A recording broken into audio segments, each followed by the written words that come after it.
हार हो जाती है जब मान लिया जाता है, जीत तब होती है जब ठान लिया जाता है। यही पंक्तियां हमारे भारतीय जवानों ने अपने दिलो दिमाग में बिठाया होगा और कारगिल युद्ध में नामुमकिन लग रही हमारी जीत को पाकिस्तान के मुंह से खींच लिया और उसे मुमकिन बनाया होगा। 15,000 फीट से भी ज्यादा ऊंचाई पर जमा देने वाली कड़ाके की ठंड में जब हमले जोरों शोरों से किए जा रहे थे, तब कारगिल की पथरीली चोटियों पर हर सांस एक जंग जैसी महसूस हो रही थी। हवा इतनी कम थी कि जवान साथियों के लिए सांस लेना मुश्किल हो गया था। उस पर भारी भरकम बैकपैक, पीठ पर लादे जवान कई कई दिनों तक बहुत कम राशन और कभी कभी तो पत्थरों से लटकती बर्फ की सिल्लियों से अपनी प्यास बुझाते हुए चढ़ते रहे। ये इतिहास का पहला ऐसा युद्ध था जिसकी पल पल की खबरें टीवी कैमरों के जरिए सीधे देशवासियों के कमरों तक पहुंच रही थी। सिनेमा के सितारों के पीछे दीवानी रहने वाली जनता ने पहली बार अपनी आंखों से देखा कि असली हीरो कैसे होते हैं। जब निडर जवान टाइगर्स हिल, द्रास और बटालिक की पथरीली चोटियों पर दुश्मनों को खदेड़ने के लिए अपनी जान हथेली पर रखकर चढ़ रहे। मई 1999 की शुरुआत में जब घुसपैठ का पूरा सच सामने आया तो पूरा देश दंग रह गया। पाकिस्तानी सेना ने ऑपरेशन बदर के तहत मुजाहिदीन का भेष बदलकर मशकोह, द्रास, काकसर और बटालिक क्षेत्रों में भारतीय सीमा में घुसकर श्रीनगर लेह राजमार्ग पर सीधी नजर बना ली थी। भारतीय वायुसेना ने आसमान से दुश्मनों के ठिकानों पर बमबारी करने के लिए ऑपरेशन सफेद सागर का आगाज किया, जबकि थल सेना के पैदल सिपाहियों ने जमीन पर कमान संभाली। पहाड़ों पर लड़ाई में हमेशा ऊपर छिपकर बैठे रक्षक को फायदा होता है, जबकि नीचे से चढ़ाई करने वाला हमलावर पूरी तरह से खुला और असुरक्षित होता है। पाकिस्तानी सैनिक ऊपर सुरक्षित बंकरों में बैठे थे और उन्हें पूरा यकीन था कि कोई भी भारतीय सैनिक इस खड़ी ढलान को पार करके उन तक नहीं पहुंच सकता। लेकिन वे एक चीज का अंदाजा नहीं लगा पाए थे, भारतीय जवानों के मजबूत इरादे, उनका कभी हार न मानने वाला जुनून। इस महासमर के चरम मोड़ों पर चार ऐसी कहानियां आपस में गुथ गई जिन्होंने देश के इतिहास को हमेशा के लिए बदल दिया। बटालिक के खालूबार में अपने दल की अगुवाई करते कैप्टन मनोज कुमार पांडे, टाइगर हिल की जानलेवा खड़ी ढलान पर 14 गोलियां खाकर भी रेंगते हुए दुश्मन को तबाह करने वाले 19 साल के ग्रेनेडियर योगेंद्र सिंह यादव, पॉइंट 4875 पर अपनी पट्टियों से ढके नंगे हाथों से दुश्मन की दहकती मशीन गन छीन लेने वाले राइफलमैन संजय कुमार, और उसी पॉइंट 4875 पर ये दिल मांगे मोर का नारा बुलंद कर अपने घायल साथी को बचाते हुए शहीद होने वाले कैप्टन विक्रम बत्रा। ये केवल चार नाम नहीं थे, बल्कि उस कड़ाके की ठंड में आग की तरह धधक रहे चार अटूट जज्बे थे, चार बिरले जवान थे। युद्ध सिर्फ गोलियों और तोपों का धमाका नहीं होता, युद्ध उन इंसानों की कहानियां भी होती हैं जिनके सीने में एक दिल धड़कता है, जिनकी यादों में उनके घर, उनकी माँ, पिता और उनके जीवन साथी बसे होते हैं। मेरा नाम है करुणेश और आप देख रहे हैं शौर्य गाथा।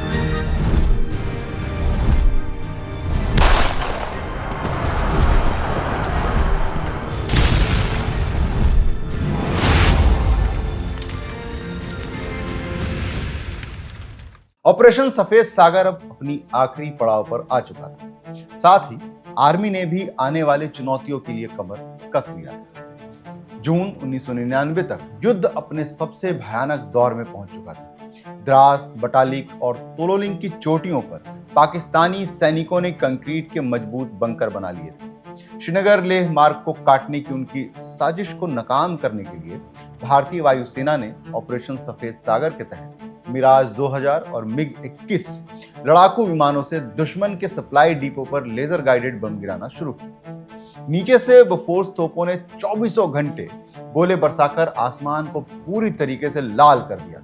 लेकिन धुंध और पहाड़ों की बनावट ऐसी थी कि केवल हवाई हमले या तोपों की गोलाबारी से दुश्मन का पूरी तरह सफाया संभव नहीं था। आखिरकार फैसला आर्मी के जवानों को ही करना था। 18,000 फीट की ऊंचाई पर 0 से 15 डिग्री नीचे तापमान में केवल रात के अंधेरे में ही 70 से 80 डिग्री की सीधी चट्टानों पर चढ़ाई की जा सकती थी। सीमा पार न करने के कूटनीतिक दबाव के कारण भारतीय सैनिकों को मोर्चे पर से सीधे हमले करने पड़ रहे थे। इन सब की कीमत जवानों को अपनी जान देकर चुकानी पड़ रही थी। खालूबार पर पाकिस्तानी सैनिकों से कैप्टन मनोज कुमार पांडे दो हाथ कर रहे थे और उन्हें कड़ी टक्कर दे रहे थे। जुलाई 1999, बटालिक सेक्टर। रात के 2:30 बजे थे। बटालिक के खालूबार में हवा इतनी ज्यादा सर्द थी कि सांस लेने पर नाक आपस में चिपक रहे थे और सांस लेना मुश्किल हो रहा था। कैप्टन मनोज कुमार पांडे की अगुवाई में गोरखा राइफल्स के जवान 5000 मीटर ऊंची पथरीली रिज पर एक एक कदम फूंक फूंक कर रख रहे थे। पिछले 14 घंटों से किसी के पेट में अन्न का एक दाना भी नहीं गया। गला भी पूरी तरह सूख चुका था और घुटने पत्थरों पर घिस घिस कर छिल चुके थे। जैसे ही हल्की सुबह हुई, आसमान थोड़ा खुला। ऊपर बने कंक्रीट के बंकरों से अचानक भारी मशीन गनों की आवाज गूंजने लगी। धाए धाए धाए। गोलियां पत्थरों से टकराकर चिंगारियां छोड़ रही थी। मनोज के ठीक बगल में 2 गोरखा जवान जमीन पर चित्त गिर पड़े। उनका खून बर्फीली जमीन पर रीसकर फैलने और जमने लगा। भारतीय टुकड़ी एक छोटे नाले के भीतर फंस चुकी थी। सामने 80 डिग्री की सीधी चट्टान और ऊपर से अंधाधुन गोलाबारी। अगर हम यहां रुके रहे तो सवेरा पूरी तरह होते ही पूरा प्लाटून खत्म हो जाएगा। मनोज की आंखों में एक पल के लिए एक अजीब सा डर था। मनोज अपनी जगह से सीधे खड़े हो गए। मौत के मुहाने पर खड़े होकर उन्होंने गोरखाली में हुकार भरी, जय महाकाली, आयो गोरखाली। वे हाथ में नंगी खुकरी और अपनी AK-47 थामे सीधे दुश्मन की गोलियों की तरफ भागे। हवा को चीरती हुई ये गोली मनोज के दाएं कंधे को चीरते निकल गई, लेकिन उन्होंने अपनी गति कम नहीं की। पहले बंकर के करीब पहुंचकर उन्होंने एक ग्रेनेड अंदर फेंका। एक जोरदार धमाका हुआ। अंदर मौजूद 2 पाकिस्तानी सैनिक चीख भी नहीं पाए। मनोज बंकर के अंदर घुसे और अपनी खुकरी से तीसरे सैनिक का काम तमाम कर दिया। लेकिन ऊपर के 3 बंकरों से अब भी मौत का खतरा बना हुआ था। मनोज बंकर से बाहर निकले, तभी एक दूसरी गोली उनके दाएं पैर के घुटने को छूते हुए निकल गई। मनोज बर्फ पर गिरे, लेकिन खुद को घसीटते हुए दूसरे बंकर की ओर आगे बढ़े। खून रिस रिस कर उनके जूतों तक पहुंच रही थी। उन्होंने लंगड़ाते हुए खड़े होकर दूसरे बंकर में ग्रेनेड दागा। तीसरे बंकर से निकली मशीन गन की एक लंबी बर्स्ट सीधे मनोज के सीने और पेट की तरफ आ गई। उनके मुंह से धारदार खून निकलने लगा और मनोज वहीं जमीन पर गिर पड़े।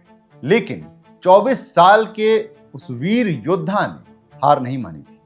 आप अपने एक एक पल छूटती सांसों के बीच अपने माथे से बहते खून को पोंछते हुए उन्होंने पीछे आ रहे जवानों की तरफ देखा और बोला, इन्हें छोड़ना मत। गोरखा जवानों ने जब अपने सीनियर को इस हाल में देखा तो उनका संयम टूट गया। वे हैवानों की तरफ बंकरों पर टूट पड़े।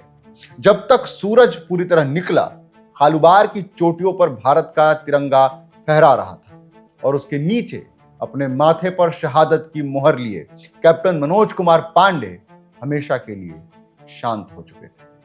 उधर 19 साल के योगेंद्र सिंह यादव द्रास सेक्टर पर कारगिल युद्ध के जीत की कहानी अपने मजबूत इरादों से पूरी कर रहे थे। जुलाई 1999, द्रास सेक्टर। टाइगर हिल की चोटी रात के सन्नाटे में बहुत डरावनी दिख रही थी। 16,500 फीट की ऊंचाई पर -15 डिग्री तापमान में 18 ग्रेनेडियर्स की घातक प्लाटून रस्सी के सहारे 90 डिग्री की सीधी बर्फीली दीवार पर धीरे धीरे चढ़ रही थी। उन सब में सबसे आगे थे 19 साल के योगेंद्र सिंह यादव। चढ़ाई के दौरान जब योगेंद्र चोटी के किनारे से महज 10 मीटर नीचे थे, ऊपर बैठे दुश्मन ने उन्हें देख लिया। अचानक RPG और हैवी मशीन गन के गोलों ने रात के अंधेरे में गोलियों की बरसात से चारों तरफ दिन की तरह उजाला कर दिया। सन्नाटे को चीरती हुई गोलियां रस्सियों पर आ लगी। योगेंद्र के ठीक पीछे चढ़ रहे 2 साथियों को गोली लगी और वे दोनों उसी पल सीधे हजारों फीट नीचे खाई में जा गिरे। इसी बीच योगेंद्र के बाएं कंधे में भी एक गोली लग गई। दर्द से उनकी चीख निकल गई, लेकिन उन्होंने रस्सी नहीं छोड़ी। वे किसी तरह जमीन के एक छोटे से हिस्से पर पहुंचे और रस्सी को एक भारी पत्थर से बांध दिया, जिससे बाकी जवान ऊपर जा सके। लेकिन ऊपर पहुंचते ही 7 जवानों की ये टुकड़ी दुश्मन के घेरे में आ गई। अगले 2 घंटों तक जो हुआ वो इंसानियत की रूह कपा देने वाला था। आमने सामने की फायरिंग में योगेंद्र की आंखों के सामने ही उनके कमांडर और बाकी 5 साथियों को गोलियों से भून दिया गया। अब योगेंद्र ही अकेले बचे थे। उनके बाएं हाथ की हड्डी गोली लगने से चोटिल हो चुकी थी। इसके बाद पैर में 2 गोलियां लगी, उनके पेट में भी गोलियां लगी थी। कुल मिलाकर उनके शरीर में 14 गोलियां लग चुकी थी। वे खून से लथपथ पत्थरों के बीच पड़े रहे और अपनी सांसें रोक ली। पाकिस्तानी सैनिक बंकर से बाहर निकले। उन्होंने चेक करने के लिए गिरे हुए भारतीय जवानों के शरीरों पर दोबारा गोलियां चलाई। एक सैनिक ने योगेंद्र के सीने पर सीधे गोली मारी। किस्मत से वो गोली योगेंद्र की जेब में रखे उनके बटुए और सिक्कों से टकराकर मुड़ गई। लेकिन झटका इतना तेज था कि योगेंद्र का दिल एक पल के लिए रुक सा गया। पाकिस्तानी सैनिक हंसते हुए आपस में बात कर रहे थे कि नीचे बेस कैंप पर हमला कैसे करना है। तभी योगेंद्र की आंखों में उनकी पत्नी रीना का मासूम चेहरा घूमा। उन्हें पिता की बहादुरी भरी सीख याद आई। मुझे मरना नहीं, मुझे नीचे खबर पहुंचानी है। योगेंद्र ने अपने चोटिल हुए बाएं हाथ को अपनी बेल्ट से बांध लिया ताकि वो बार बार बीच में ना आए। उन्होंने जेब से अपना आखिरी ग्रेनेड निकाला, दांतों से उसकी पिन खींची और पीछे खड़े पाकिस्तानी सूबेदार की गर्दन के पीछे जैकेट में डाल दिया। फिर एक जोरदार धमाका हुआ और सूबेदार वहीं ढेर हो गया। पाकिस्तानी सैनिकों में हड़कंप मच गया। उन्हें लगा कि भारतीय सेना की कोई नई टुकड़ी आ गई है। योगेंद्र ने जमीन पर पड़े पड़े अपने दाएं हाथ से राइफल उठाई और अंधाधुंध फायरिंग शुरू की। 4 पाकिस्तानी सैनिक वहीं ढेर हो गए, बाकी घबरा कर भागने लगे। 15 गोलियों से घायल हुआ योगेंद्र का शरीर अब जवाब दे रहा था। वे खुद को घसीटते हुए बर्फ पर अपने खून की निशान छोड़ते हुए पहाड़ी के ढलान से नीचे लुढ़कने लगे। जब वे नीचे बेस कैंप के पास पहुंचे तो जवानों ने उन्हें उठाया। बेहोश होने से ठीक पहले योगेंद्र के खून से लथपथ होठों से बस यही निकला कि सर, ऊपर दुश्मन कम है, अभी हमला कीजिए, टाइगर हिल हमारी होगी। और वे बेहोश हो गए। कारगिल युद्ध के लिखे जाने वाले इतिहास के दूसरे पन्ने पर संजय कुमार पाकिस्तानी सैनिकों से आंखों से आंखें मिलाकर उन्हें ललकार रहे थे। 4 जुलाई 1999, एरिया फ्लैट टॉप। धुआं इतना घना था कि 2 हाथ दूर का आदमी दिखाई नहीं दे रहा था। 13 जैक राइफल्स के स्काउट राइफलमैन संजय कुमार सबसे आगे चल रहे थे। उनके दोनों हाथों की उंगलियां और हथेलियां पत्थर पकड़ पकड़ कर छिल चुकी थी, इसलिए उन्होंने उन पर सफेद कपड़ों की पट्टी कसकर बांध रखी थी। ऊपर एक प्राकृतिक गुफानुमा बंकर में पाकिस्तानी सैनिकों ने यूनिवर्सल मशीन गन लगा रखी थी, जो हर मिनट एक बार में 600 गोलियां दाग रही थी। भारतीय टुकड़ी एक खुली चट्टान पर फंसी हुई थी। गोलियां जवानों की हेलमेटों को छूकर निकल रही थी। संजय कुमार ने देखा कि अगर ये गन शांत नहीं हुई तो पूरी कंपनी की लाशें बिछ जाएंगी। सर, मुझे कवर दीजिए, संजय जोर से बोले और बिना किसी ढाल के सीधे दुश्मन के बंकर की तरफ दौड़े। सामने से आती गोलियों में से एक गोली संजय की छाती के दाहिने हिस्से को चीरती हुई निकल गई और 2 गोलियां उनकी जांघ में भी जा लगी। संजय जमीन पर गिरे, लेकिन दर्द की चीख को दबाते हुए वे खुद को घसीटते हुए सीधे बंकर के मुहाने तक पहुंच गए। बंकर के अंदर से आती गर्म हवा और मशीन गन की आवाज कान के पर्दे को तकलीफ दे रही थी। मशीन गन की बैरल अंधाधुंध फायरिंग से गर्म होकर दहक रही थी। संजय ने एक पल का भी विचार नहीं किया। उन्होंने अपने पट्टियों से बंधे नंगे हाथों से उस जलती हुई दहकती हुई मशीन गन की बैरल को कसकर पकड़ लिया। उनके हाथ बुरी तरीके से जल गए, पट्टियां जलकर राख हो गईं। संजय की हथेलियों की चमड़ी बैरल से चिपककर उखड़ गई, लेकिन संजय ने उस मशीन गन को पूरे जोर से बाहर खींच लिया। अंदर मौजूद पाकिस्तानी सैनिक हक्के बक्के रह गए। संजय बंकर के अंदर कूद पड़े। उन्होंने वही छीनी हुई मशीन गन घुमाई और अंदर मौजूद 3 पाकिस्तानी सैनिकों के सीने गोलियों से छलनी कर दी। खून से लथपथ जलती हथेलियों के साथ संजय बंकर से बाहर निकले। उनकी राइफल की गोली खत्म हो चुकी थी। वे दूसरे बंकर की ओर बढ़े। दुश्मनों ने देखा कि एक भारतीय सैनिक जिसके पूरे शरीर से खून बह रहा है, जिसके हाथ जल चुके हैं, पागलों की तरह उनकी तरफ भागा आ रहा है। ये खौफनाक मंजर देखकर बचे हुए पाकिस्तानी सैनिक बंकर छोड़कर भागने लगे। संजय ने पीछे से उन पर फायरिंग की और चोटी को पूरी तरीके से खाली करा लिया। जब बाकी जवान चोटी पर पहुंचे तो संजय अपनी जली हुई हथेलियों को छाती से लगाए दर्द से कराहते हुए भी एक विजयी मुस्कान भर रहे थे। कारगिल युद्ध के जीत का आखिरी पन्ना। विक्रम बत्रा अपनी जान की बाजी लगाकर एक नई कहानी लिख रहे थे। 7 जुलाई 1999 पॉइंट 4875। रात के अंधेरे में इस पॉइंट की चोटी पर नर्क का मंजर था। तोपों की गोलों से पूरी पहाड़ी दहल रही थी। कैप्टन विक्रम बत्रा को कोड नेम शेरशाह दिया गया था। वो तेज बुखार से तप रहे थे, लेकिन उन्होंने बेस पर रुकने से साफ मना कर दिया और कहा, मेरी जगह चोटी पर मेरे लड़कों के साथ है। विक्रम और उनकी टीम ने एक एक करके दुश्मन के कई बंकर तबाह कर दिए। अब केवल एक आखिरी स्नाइपर बंकर बचा हुआ था, जो एक भारी चट्टान के पीछे से लगातार सटीक फायरिंग कर रहा था। तभी एक भारतीय जवान लेफ्टिनेंट नवीन अंसुआ स्नाइपर की गोली लगने से जमीन पर गिर पड़े। वे खुले मैदान में तड़प रहे थे और दर्द से चिल्ला रहे थे, सर मुझे बचा लीजिए। नवीन को बचाने के लिए विक्रम अपनी सुरक्षा घेरे से बाहर निकले। पीछे से सूबेदार रघुनाथ सिंह ने उनका हाथ पकड़ लिया।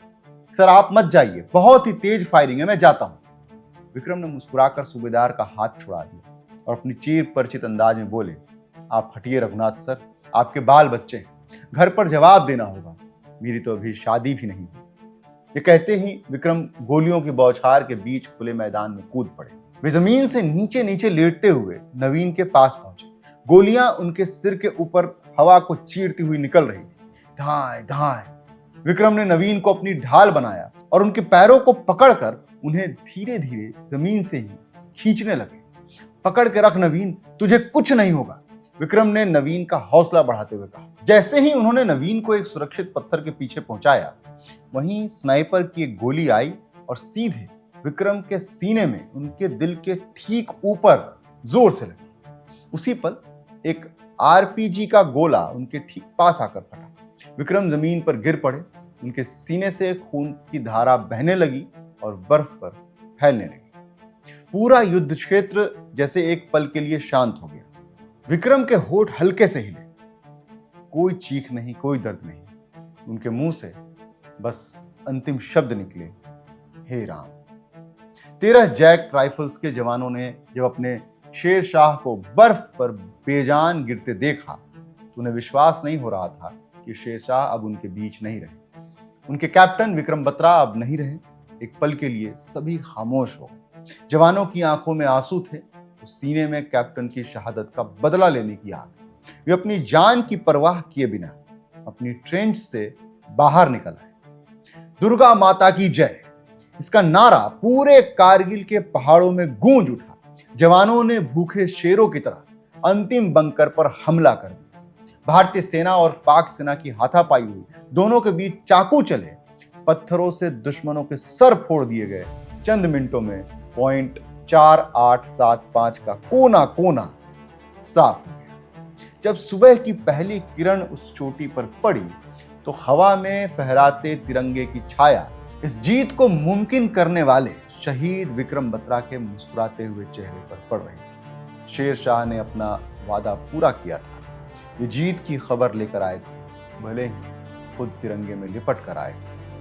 26 जुलाई 1999 को जब युद्ध के खत्म होने की आधिकारिक घोषणा हुई तो भारत की जीत का बिगुल जरूर बजा, लेकिन उसकी गूंज में एक गहरी खामोशी भी थी। इस कारगिल युद्ध को जीतने के लिए 527 भारतीय जवानों ने अपने प्राण न्यौछावर कर दिए थे। इस युद्ध के सबसे बड़े सूरवीरों में से एक कैप्टन मनोज कुमार पांडे के घर जब उनका ट्रंक पहुंचा, कपड़ों के बीच से वही पुरानी घिसी हुई लकड़ी की बांसुरी निकली जो उनकी माँ ने उन्हें खरीद कर दिया था। माँ ने उस बांसुरी को अपने सीने से लगा लिया। उधर बुलंदशहर में 19 साल के योगेंद्र सिंह यादव कई महीनों तक अस्पताल में मौत से लड़ते रहे। जब वे ठीक होकर गांव पहुंचे तो उनकी पत्नी रीना ने उनके शरीर के 15 घावों को देखा। उन्होंने चुपचाप अपने आंसू पोंछ लिए, फिर गर्व भरी मुस्कान से उनका स्वागत किया। हिमाचल के बकाइन गांव में संजय कुमार का स्वागत करने तो पूरा गांव उमड़ पड़ा। जब उनके पिता ने बेटे के जले हुए हाथों को चूमा तो संजय ने सिर्फ इतना कहा, पिताजी, मैंने बस अपनी ड्यूटी निभाई। और पालमपुर के उस सन्नाटे से भरे घर में विक्रम बत्रा के जुड़वा भाई विशाल जब अपने कमरे में आज भी बैठते हैं, उन्हें लगता है कि अभी लव दरवाजा खोल कर आएगा और कहेगा कि दिल मांगे मोर। पंजाब की डिंपल ने आज तक शादी नहीं की। वे विक्रम की यादों के सहारे अपनी जिंदगी की हर सुबह गुजारती हैं।